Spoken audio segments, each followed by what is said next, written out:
Good morning friends. UGC net के मेरे इस नेट एजुकेशन के इस चैनल पे आप लोगों का पुनः स्वागत है।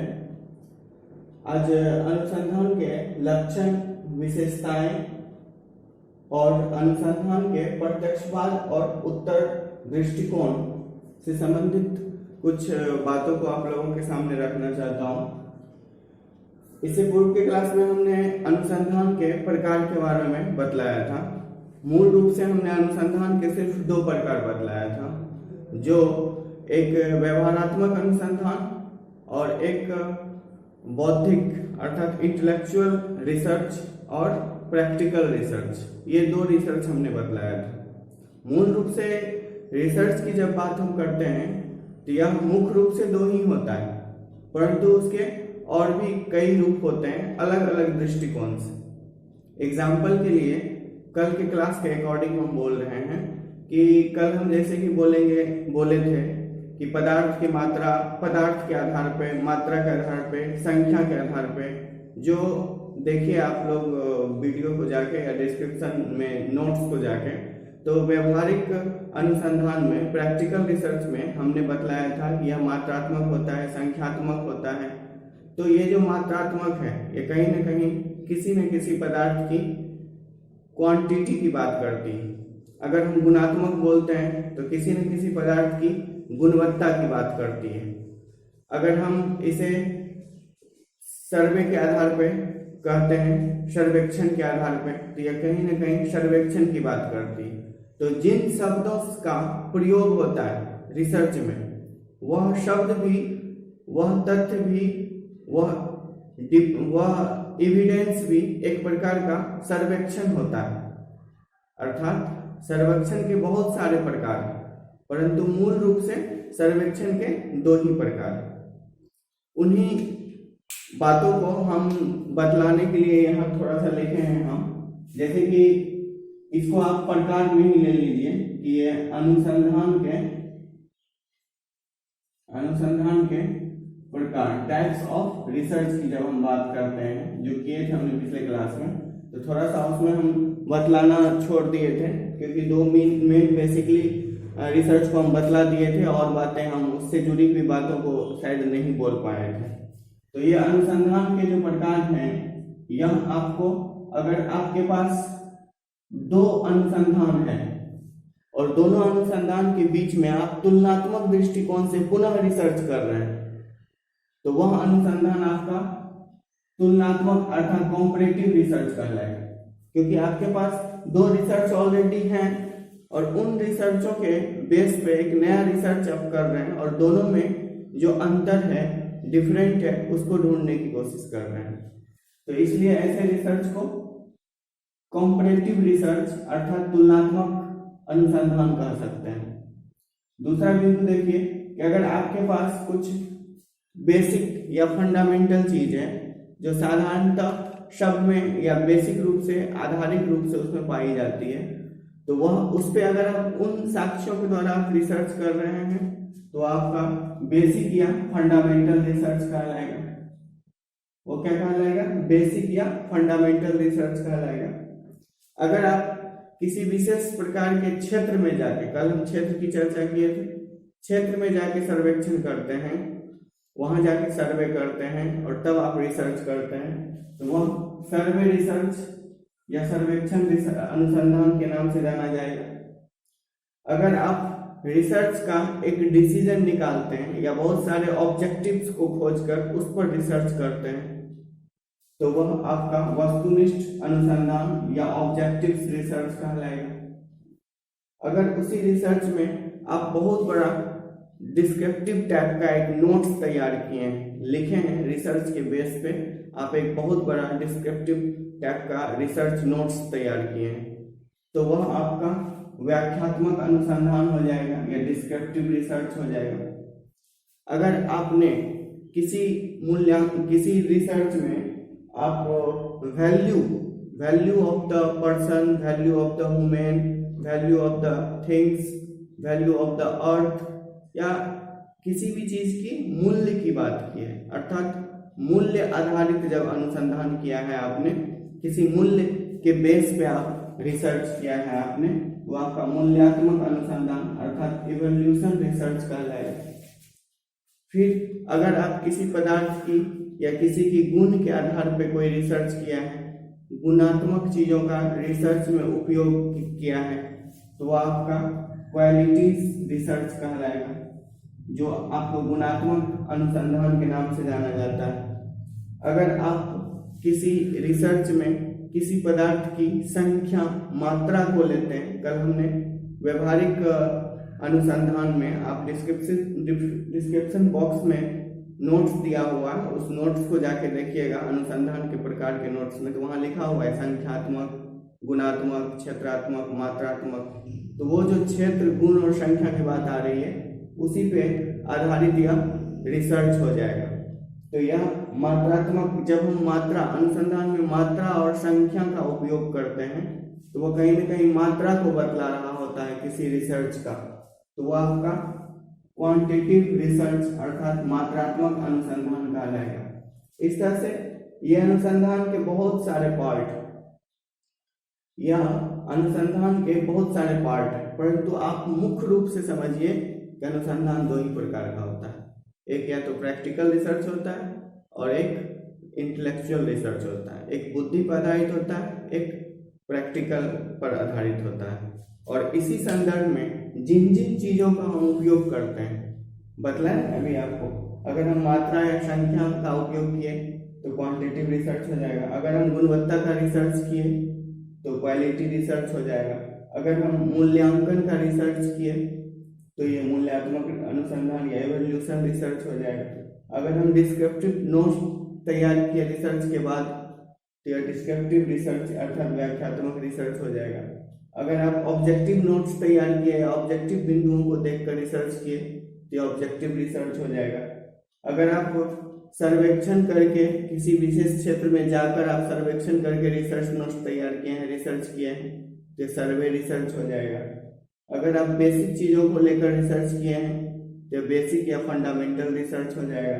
अगर आप किसी दो रिसर्चों के कंपेयर के बेस पे एक नया रिसर्च किए हैं तो यह कंपैरेटिव रिसर्च हो जाएगा, यानी तुलनात्मक अनुसंधान।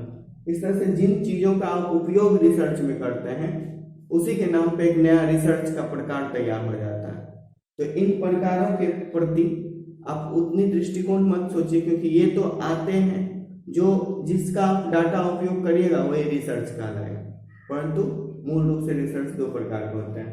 तो पिछले क्लास में हमने टाइप्स ऑफ रिसर्च को बतलाया था, जो मुख्य रूप से दो प्रकार बतलाया था, परंतु उसके नीचे में लिखा हुआ है मेनी काइंड्स ऑफ रिसर्च, आप देखे होंगे many kinds of research related it's, तो ये सारे उसी से रिलेटेड है। इसको हमने कल वहां नहीं समझाया था, एक लाइन लिखा था बट आगे नहीं समझा पाया, तो इसे आप समझ लीजिएगा। अनुसंधान टाइप्स ऑफ रिसर्च के अंतर्गत, और इतनी तरह के रिसर्च के प्रकार भी होते हैं, परंतु मूल वही दो होते हैं। अब आ जाइए, हमारा दूसरा बिंदु है। आज ये बिंदु तो हमारा बैक क्लास से था जिसे हमने स्पष्ट कर दिया है। अब हमारा दूसरा बिंदु एक अनुसंधान के लक्षण क्या है और विशेषताएं क्या है।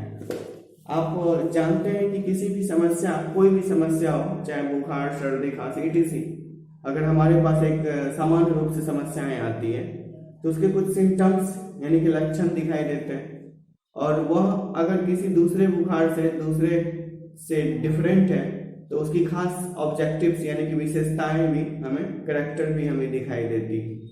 तो जिस तरह से आप किसी बीमारी के लक्षण और उसके विशेषता को आप समझते हैं, ठीक उसी तरह से आप रिसर्च के लक्षण और उसकी विशेषता को भी समझ सकते हैं, और ये भी उन्हीं बातों पर आधारित है। आप सीखने की कोशिश करिए मेरी बातों को, जितना आप याद रखने की कोशिश करिएगा उतना ही आप बोलते जाइएगा।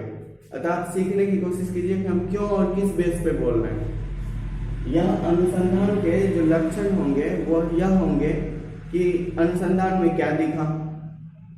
सिंपल सी बात है कि आपको अगर या हमको अगर फीवर होता है तो हम क्या सोचते हैं कि इसके क्या क्या लक्षण है, अर्थात इसके क्या क्या सिम्टम है, इसके बेस पे हम समझते हैं अच्छा ये रोग हो गया है, ये फीवर है, ये बीमारियां हैं, समझ गए।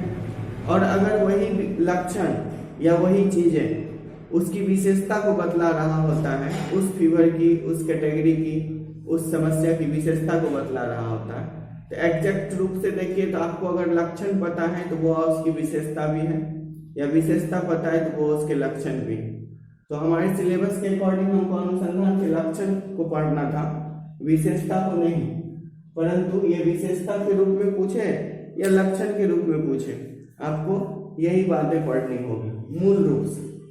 तो symptom and characteristics of research, इसके बारे में हम लोग देखते हैं कि फर्स्ट पॉइंट है इसका कि वैज्ञानिक विधियों पर हमारा जो अनुसंधान होना चाहिए वो वैज्ञानिक विधियों पर आधारित होनी चाहिए या हो, अर्थात हमारा जो अनुसंधान का लक्षण होगा वह वैज्ञानिक विधि पर होगा।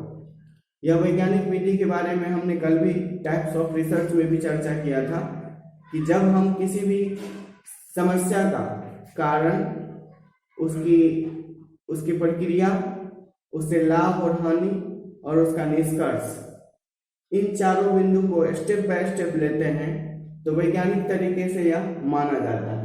साइंटिफिक दृष्टिकोण से इसे हम बोलते हैं कि यह साइंटिफिक दृष्टिकोण से तैयार किया हुआ मेथड है। तो वैज्ञानिक विधियों पर आधारित होनी चाहिए क्या? तो हमारा अनुसंधान, अर्थात अनुसंधान का एक लक्षण हुआ कि अनुसंधान जब भी होता है वैज्ञानिक विधियों पर आधारित होता है, और यही वैज्ञानिक विधियों पर अनुसंधान का होना ही उसकी विशेषता भी कहलाती है।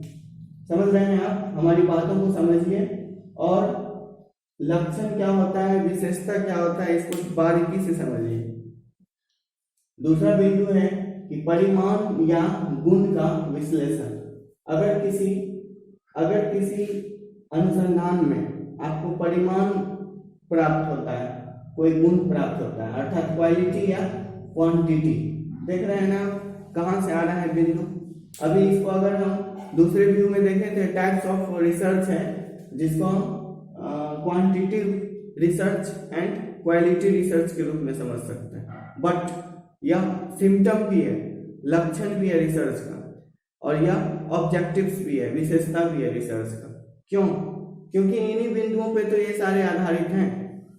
तो अगर हमारे रिसर्च का लक्षण क्या हुआ कि उसमें परिमाण भी आता है या उसमें गुणवत्ता आता है, कोई ना कोई गुण की बात होती है उस रिसर्च में, या तो कोई ना कोई मात्रा की बात होती है। तो मात्रा, परिणाम या गुण का विश्लेषण होता है रिसर्च में, या होनी चाहिए। तीसरा बिंदु है कि वह तार्किक होना चाहिए, आई मीन डिस्क्रिप्टिव रिसर्च या ऑब्जेक्टिव रिसर्च। समझ रहे हैं आप? यहाँ पे देखिए परिमाण की बात कर रहे हैं तो यह क्वांटिटिव रिसर्च होगा, गुण की बात कर रहे हैं या क्वालिटी रिसर्च होगा। गुण की जब हम बात करेंगे तो क्या होगा, यह क्वालिटी रिसर्च होगा। देखिए अगर हम परिमाण की बात कर रहे हैं तो यह हमारा मात्रात्मक रिसर्च होगा।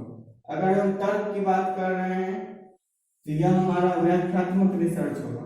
अगर वस्तुनिष्ठ की बात कर रहे हैं तो यह हमारा वस्तुनिष्ठ ऑब्जेक्टिव रिसर्च होगा। तो ये सभी आपके यहाँ बतलाने के पीछे यही रीजन था मेरा कि जब हम लक्षण और विशेषता को बताएंगे तो इन बातों को हम रख सकें आप लोगों के सामने में। तो अनुसंधान के लक्षण भी हो गए। क्या लक्षण हो गए? अनुसंधान तार्किक होता है या वस्तुनिष्ठ होता है, ये लक्षण भी हो गया। और ये ऑब्जेक्टिव भी हो गया कि अनुसंधान की गुणवत्ता है या कि वह डिस्क्रिप्टिव एंड ऑब्जेक्टिव रूप से तैयार होता है। समझ रहे हैं आप मेरी बात को? अगला बिंदु है कि संयम, धैर्य, बुद्धि, शांति और तत्परता के साथ किया गया कार्य या किया जाता है यह अनुसंधान का लक्षण ही है कि अनुसंधान में संयम रखना होगा, धैर्य रखना होगा, बुद्धि की उपयोगिता पर ध्यान देना होगा, शांति रूप से सोचना होगा, तत्परता करके समझना होगा। तो ये सारे सिम्टम्स ऑफ रिसर्च या ऑब्जेक्टिव ऑफ रिसर्च दोनों है। क्योंकि अगर रिसर्च में संयम नहीं बरतेंगे, रिसर्च में धैर्य नहीं रखेंगे, रिसर्च में बुद्धि का उपयोग नहीं करेंगे, शांत मन से रिसर्च की उपयोगिता को नहीं समझेंगे, करेंगे, यह रिसर्च के अच्छे लक्षण नहीं होंगे या अच्छी विशेषताएं नहीं होगी। तो ये सारे बिंदु है research of symptoms of research या कैरेक्टरिस्टिक्स ऑफ रिसर्च में आ जाता है। फिर अगला बिंदु है कि किसी ज्ञान के निष्कर्ष या निचोड़ तक पहुंचा जाता है, या निष्कर्ष या निचोड़ तक पहुंचते हैं। जब हम इसको यह निष्कर्ष या निचोड़ की बात करते हैं तो एक डिसीजन तक पहुंचते हैं जब हम ये क्या कहते हैं सर्वेक्षण कर लेते हैं या मूल्य इवोल्यूशन एक खास मूल्य तक पहुंचते हैं। तो आप इसे देखिएगा यह ज्ञान के निचोड़ या निष्कर्ष तक पहुंचे हैं क्योंकि उसके एक मूल्य निकलेगा, वैल्यू निकलेगा। तो इस तरह से हम किसी ज्ञान के निष्कर्ष और निचोड़ तक पहुंचा जा सकता है हमारे द्वारा, और यह निष्कर्ष और निचोड़ तक पहुंचना ही अनुसंधान के लक्षण और विशेषता। अतः हम आप लोगों से पुनः कहना चाहते हैं कि अनुसंधान क्या है, इसे हम बतला दिया था। अनुसंधान के प्रकार क्या है, जो मुख्य रूप से दो बताया था, व्यवहारिक और बौद्धिक, और उसके और भी सारे प्रकार यहाँ हमने बतलाया, जो प्रकार उसकी लक्षण और विशेषताओं के रूप में देखने को मिलती है, जो परिमाण, गुण, तार्किक, वस्तुनिष्ठ, संयम, धैर्य, बुद्धि इत्यादि डिसीजन के आधार पर होती है। तो इस तरह से हमारे जितने भी रिसर्च हैं, जैसे यहाँ लिखा हो वैज्ञानिक विधियों पर आधारित रिसर्च, तो इस रिसर्च को क्या है, साइंटिफिक रिसर्च कहा जाएगा। इसको साइंटिफिक रिसर्च कहा जाएगा क्योंकि वैज्ञानिक विधियों पर आधारित रिसर्च होता है। अब समझ रहे हैं किस तरह से एक नया नाम पड़ जाता है, रिसर्च के प्रकार हो जाते हैं। तो संपूर्ण रूप से आप समझिए कि अनुसंधान के लक्षण क्या होते हैं, सिम्टम क्या होते हैं, और वही चीज इसकी विशेषताएं कैसी होती है, और ये लक्षण और सिम्टम भी एक प्रकार का अनुसंधान होता है कैसे। ये तीनों गुत्थियों को अगर आप समझते हैं कि लक्षण क्या है, विशेषता क्या है, प्रकार क्या है, कैसे इसका नाम पड़ता है, तो आप स्पष्ट रूप से समझ जाइएगा कि रिसर्च है क्या, इसके कितने प्रकार हैं, इसकी क्या विशेषता है, इसके क्या लक्षण है, और तीनों गुत्थियों को एक साथ समझ जाइएगा। इसे अलग से समझने की जरूरत आपको नहीं होगी। अगला बिंदु हम दिखाना चाह रहे हैं आप लोगों को अनुसंधान के प्रत्यक्षवाद और उत्तरवादी दृष्टिकोण। यह भी अनुसंधान के प्रकार पे ही डिपेंड है। हमने आपको बतलाया था कि अनुसंधान का दो प्रकार होता है मूल रूप से, एक व्यवहारिक और एक बौद्धिक। तो व्यवहारिक में क्या होता है कि आप प्रत्यक्ष रूप से किसी चीज को, वहां देखिएगा जाके डिस्क्रिप्शन बॉक्स में कि व्यवहारिक अनुसंधान में हमने प्रत्यक्ष वर्ड का उपयोग किया है। तो जब हम प्रत्यक्ष रूप से किसी रिसर्च के एविडेंस को दूसरों को दिखा सकते हैं और खुद भी समझ सकते हैं और किसी को भी समझा सकते हैं दिखाकर, तो वह हो जाएगा हमारा व्यवहारिक अनुसंधान। जब होगा तो हमें प्रत्यक्ष एविडेंस होगा और वह अनुसंधान के प्रत्यक्षवाद की बात हो जाएगी। वही अनुसंधान जो होगा वो प्रत्यक्ष को बतलाएगा, या प्रत्यक्षवादी रिसर्च, अर्थात इसको हम व्यवहारिक रिसर्च के अंतर्गत ले सकते हैं। यह अनुसंधान के प्रत्यक्षवाद को बतला रहा है।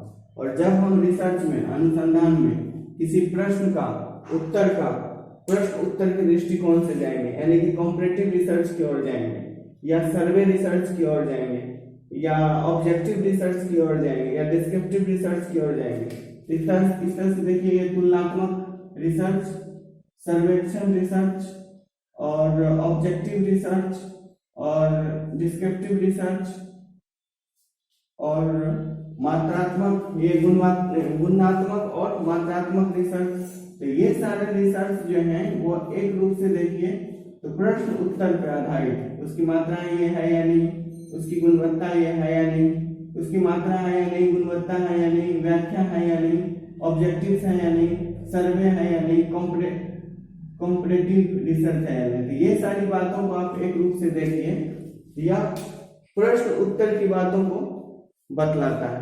अर्थात जब तर्क वितर्क की बात हो, बुद्धि की बात हो, उपयोगिता की बात हो, तुलना की बात हो, आ रहा है ना कॉम्परेटिव रिसर्च, तुलना की बात हो, बदलाव की बात हो, तो ऐसे बदलाव लाई जाती है जब रिसर्च में, इसे हम स्पष्ट रूप से, जिसे हम देख नहीं सकते हैं बल्कि समझ सकते हैं,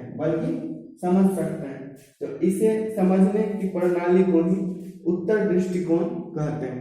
अर्थात यह अनुसंधान के प्रत्यक्षवाद और उत्तर दृष्टिकोण की जब बात करेंगे, तो अर्थात अनुसंधान जब व्यवहारिक हो तो उसमें हम उसके एविडेंस को प्रत्यक्ष रूप से रख सकते हैं, तो उसे हम प्रत्यक्षवादी बोल सकते हैं। और जब वह अनुसंधान व्यवहारिक नहीं हो तो उसमें हम प्रश्न के आधार पे, तुलना के आधार पे, सर्वेक्षण के आधार पे, वस्तुनिष्ठ के आधार पे, व्याख्यात्मक रूप से आधार पे, गुणवत्ता और मात्रात्मक के आधार पे प्रश्न उत्तरी रूप में उसे हम तैयार करते हैं। तो यह उत्तर दृष्टिकोण रिसर्च के रूप में जाना जाएगा। इस तरह से हमने रिसर्च क्या है, रिसर्च के प्रकार क्या है, रिसर्च के लक्षण क्या है, रिसर्च की विशेषता क्या है, और रिसर्च के और भी प्रकार क्या है, और रिसर्च के प्रत्यक्षवाद और उत्तर दृष्टिकोण को आप लोगों के सामने रखा है। आशा है कि आप लोगों को रिसर्च इस अनुसंधान से संबंधित जितनी भी यूनिट 2 में जो बातें दी हुई है वो समझ में आ रहा होगा।